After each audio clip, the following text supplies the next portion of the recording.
We'll touch upon some of the ideas that have been around as far as monsoon theories and its variability are concerned.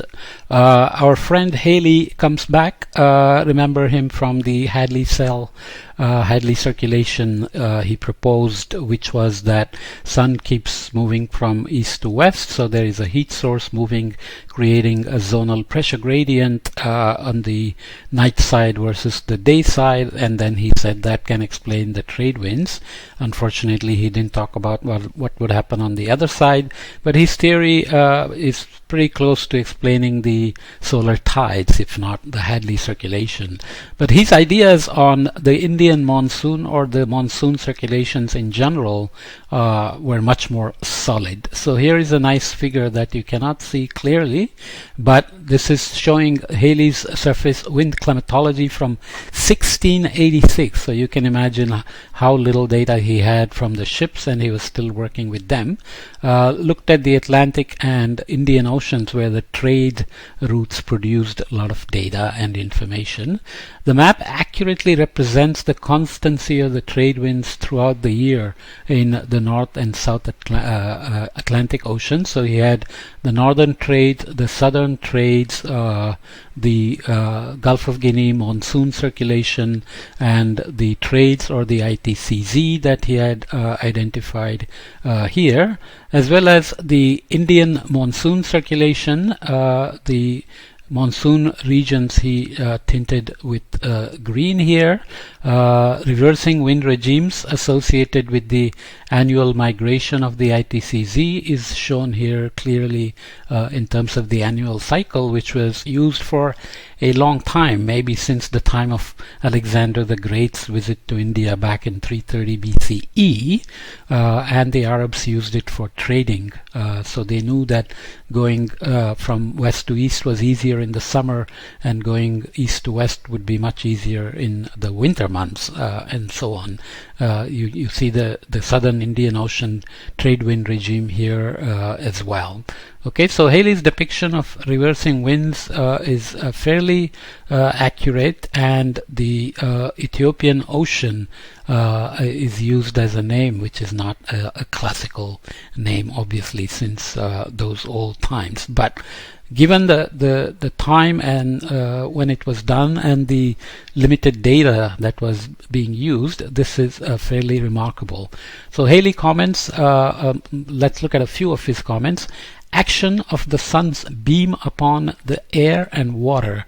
According to laws of statics, air which is less rarefied or expanded by heat must have a motion upwards towards those parts, so horizontal pressure gradients, which are rarefied to bring it to an equilibrium. So he's talking about heating gradients and pressure gradients being set up, driving circulation. For reasons of equilibrium, northeast trades below will be attended by southwest trades above, and southeasterly with northwesterlies above. So he's imagining even the 3D circulation. Southwesterly winds will have northeasterlies above, and northeasterlies near the surface have southwest trades above. That's pretty prescient going back that far. Further, as the cold and dense air, by reason of its greater gravity, so density buoyancy changes, presses on the hot and rarefied air must ascend. So he's talking about why light air is pushed to rise, and being ascended it must disperse to preserve equilibrium by a contrary current which must move from those parts where the greatest heat is. So he's looking at low-level convergence, upper-level divergence, as we know by now, so that by a kind of circulation, northeast trade below will be attended by southwesterly above and southeasterly with the northwest wind above. So basically he's imagining the full dynamics. Okay, then we talked about Gilbert Walker in the late 19th, early 20th century, worried by the famines and an attempt to predict them, foreshadow them as they called at the time. looked at the pressure data and had come up with this southern oscillation, the pressure oscillation between Darwin and Tahiti, and we had looked at the decorrelation scales of SOI and noticed that it only covers parts of India.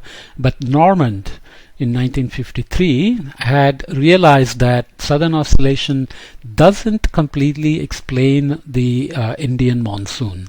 To my mind, the most remarkable of Walker's result was his discovery of the control that the southern oscillation seemingly exerted upon subsequent events, and in particular of the fact that the index of the southern oscillation as a whole for the summer quarter June-August had a correlation coefficient of plus 0.8, with the same index for the following winter quarter, though of only minus 0.2 with the previous winter quarter. So he's looking at lead-lag relations and talking about how this obviously also relates to El Nino that we talked about, where El Nino peaks in December, January, February, monsoon happens in June, July, August. So he's talking about that fact that maybe Walker was relying a little too much on this relation, and the relation was not simultaneous, which leads us to look for remote forcing of the monsoon as well. Okay, continuing. It is quite in keeping with this, the correlations, that the Indian monsoon rainfall has its connections with the later rather than the earlier events. So June, July, August has a correlation with the December, January, February phase. Unfortunately for India, the southern oscillation in June to August at the height of the monsoon has many significant correlations with later events and relatively few with the earlier events. Okay, so the foreshadowing becomes difficult in that case. The Indian monsoon therefore stands out as an active and not a passive feature in a world weather, more efficient as a broadcasting tool than an event to be forecast. On the whole, Walker's worldwide survey ended offering promise for the prediction of events in other regions rather than in India. So essentially, if you think, he's saying very wisely that monsoon itself is a heat source. It's happening 6 months before the peak phases of the southern oscillation or El Nino, which are highly correlated. And this means the monsoon is not so much something that can be easily foreshadowed by the southern oscillation and El Nino. That monsoon itself can be seen as a broadcasting tool rather than an event to be forecast. So that's remarkable. This is something we saw in chapter 14, just to remind ourselves, seasonal correlations of Darwin mean sea level pressure. So you basically take Darwin pressure, correlate with sea level pressure everywhere. Obviously you get negative correlations around Tahiti, and then extending negative correlations here and positive correlations here, basically out of phase. So you can see that India is covered with relatively low correlations in DJF, MAM, JJA and SON. So if you did the lag correlations, you will get a different picture. Nonetheless, this tells you that as a predictor, maybe there is limited value for the Indian Ocean. The other thing we had talked about was that the Indian Ocean has a remarkable persistence from DJF to JJA, whereas the Pacific doesn't. So that also affects the prediction, especially through the spring barrier that we talked about, which we will touch upon again. Okay, so looking here at the table of the relationship between the mean summer season rainfall over India, there are 53 total seasons looked at, with 24 of them being El Nino and 2 being La Nina. Similarly for the North Australian summer. 71, they were below average here related to El Nino, which means less than 50% of the below average monsoon rainfall years are explained by El Nino. In fact, 2 are related to La Nina, so completely opposite phase of ENSO, explaining the monsoon surplus or deficit. Of the above average years of 71, Only 4 are explained by El Nino, 19 by La Nina. So again, most of them not explained by El Nino or La Nina. But remember, we also have the Indian Ocean dipole and the Atlantic Nino to worry about. Nonetheless, monsoon itself has lots of internal variability, its own nonlinear dynamics, which can create locally without any external forcing. You can think of El Nino, IOD, and Atlantic Nino to some extent as external forcings, even though they are not totally independent systems. And then there are heavy rainfalls, which are generally explained to about 50% by La Nina. So this is really something to remember. A similar story emerges for the Australian monsoon.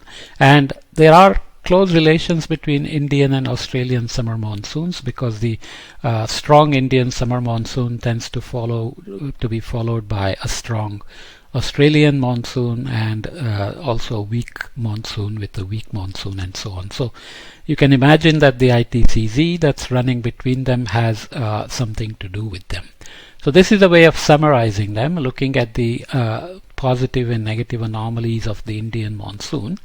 The stars here correspond to El Niños and La Niñas, and basically repeats the story that the excess years, only about 50% or less, are explained by La Nina, and only about 50% or less of the droughts or dry years are explained by El Nino. Okay, so these are the things we cannot easily ignore when it comes to prediction efforts, and yet thus far monsoon prediction still relies very heavily on El Nino.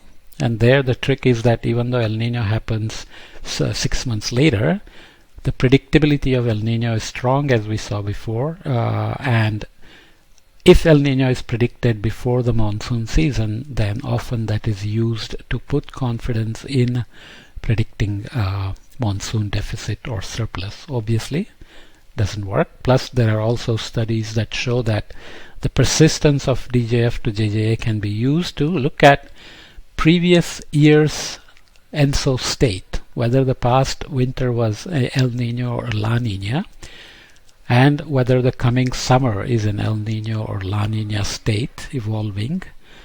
There are some strong relations to the monsoon deficit and surplus. So those kind of things are there. But these statistical relations have to be used in a dynamical model to provide forecast with some confidence. Usually it's not based so much on correlations. The model should automatically evolve these relations, but that depends on how well the model is able to take the initialization at any particular period and carry these kind of memories in the system from previous winter to the summer, or relate the 50% of the El Niños that affect the monsoon and so on.